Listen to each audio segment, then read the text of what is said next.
السلام علیکم دوستو آج میں آپ کو ایک عظیم صحابی کی سٹوری سناتی ہوں۔ کیا آپ نے ابو عبیدہ بن جراح کا نام سنا ہے؟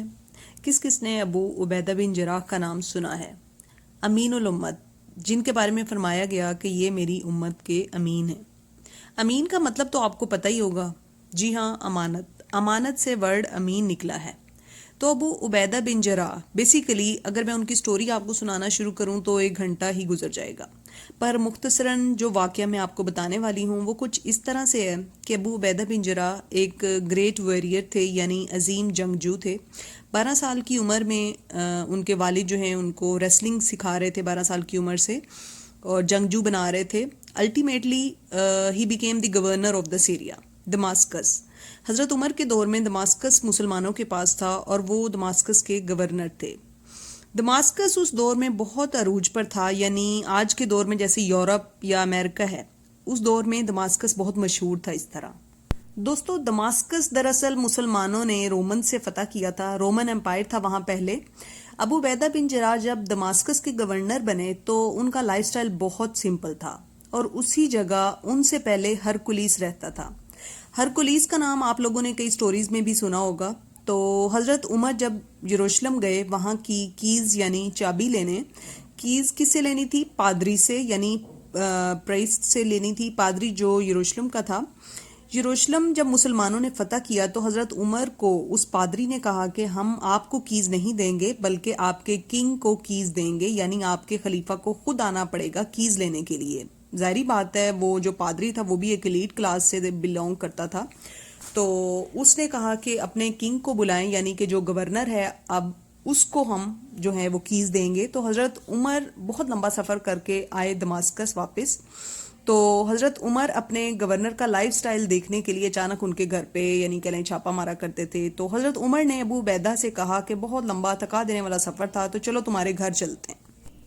تو ابو عبیدہ ذرا ہچکچائے کہ آپ پلیز میرے گھر نہ آئیں، میں کہیں اور آپ کے لیے بندوبست کرواتا ہوں، بہت سی اچھی جگہ ہیں۔ تو حضرت عمر نے فرمایا کہ نہیں، کیوں تمہارے گھر میں کیوں نہیں، کیا مسئلہ ہے، تمہارے گھر ہی چلتے ہیں۔ تو انہوں نے کہا اچھا چلیں۔ جب حضرت عمر ابو عبیدہ بن جراح کے گھر داخل ہوئے، اب آپ یہ ذہن میں رکھیں کہ وہ گورنر ہیں دماسکس کے، ٹھیک ہے؟ تو حضرت عمر جو ہیں ابو عبیدہ بن جراح کے گھر داخل ہوئے، اور اس گھر میں کسی دور میں ہرکلیس بھی رہا کرتا تھا۔ کیا ہی شان و شوکت ہوا کرتی ہوگی اس کمرے کی، اور کیا ہی ڈرائنگ روم ہوا کرتا ہوگا وہ۔ خیر، جب انہوں نے وہ ڈرائنگ روم دیکھا حضرت عمر نے، اس ڈرائنگ روم میں حضرت عمر کو صرف ایک چٹائی، ایک بسیدہ سا گدا اور دیوار پر کچھ تیر نظر آئے۔ تو حضرت عمر اتنا حیران ہوئے کہ ابو عبیدہ، کیا یہ آپ کا لیونگ سٹائل ہے؟ آپ گورنر ہیں دماسکس کے، تو آپ کا لائف سٹائل یہ ہے؟ تو ابو عبیدہ نے کہا جی ہاں بالکل یہی ہے۔ تو حضرت عمر نے کہا اچھا چلیں کچھ کھاتے ہیں، کچھ کھانے کو لائیں۔ یہ بھی حضرت عمر کا طریقہ تھا، ان کے کھانے کا طریقہ دیکھنے کا۔ تو ابو عبیدہ نے کہا کہ حضرت عمر، میں آپ کو ابھی بھی کہہ رہا ہوں کہیں اور چلتے ہیں، میں آپ کی خاطر تواضع کرتا ہوں۔ تو حضرت عمر نے کہا نہیں، جو آپ کھاتے ہیں ہم وہی کھائیں گے۔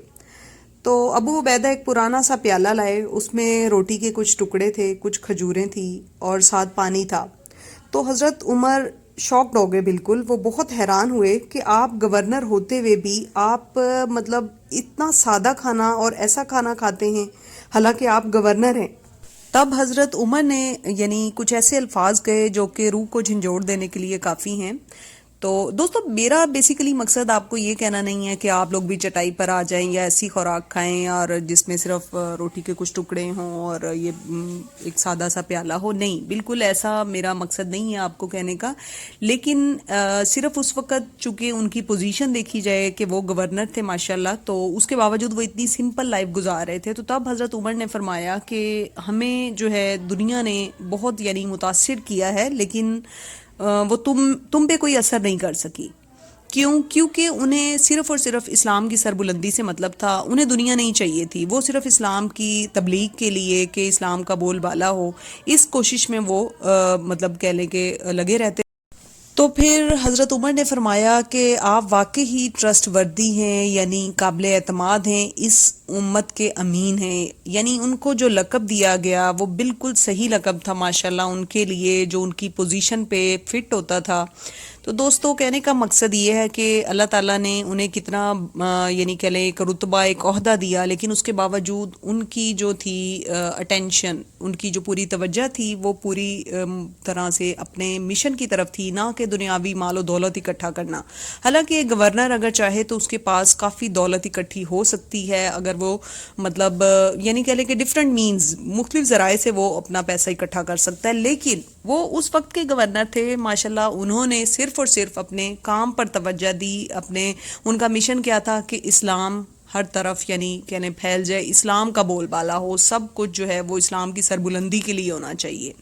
تو دوستو امید کرتی ہوں آپ کو آج کی سٹوری اچھی لگی ہوگی، پلیز اسے لائک اور شیئر کیجئے گا اور اس چینل کو بھی سبسکرائب کیجئے گا۔ انشاءاللہ ملیں گے اگلے سٹوری اور اگلے ایک اچھے واقعے کے ساتھ۔ اپنا خیال رکھیے گا، اللہ حافظ۔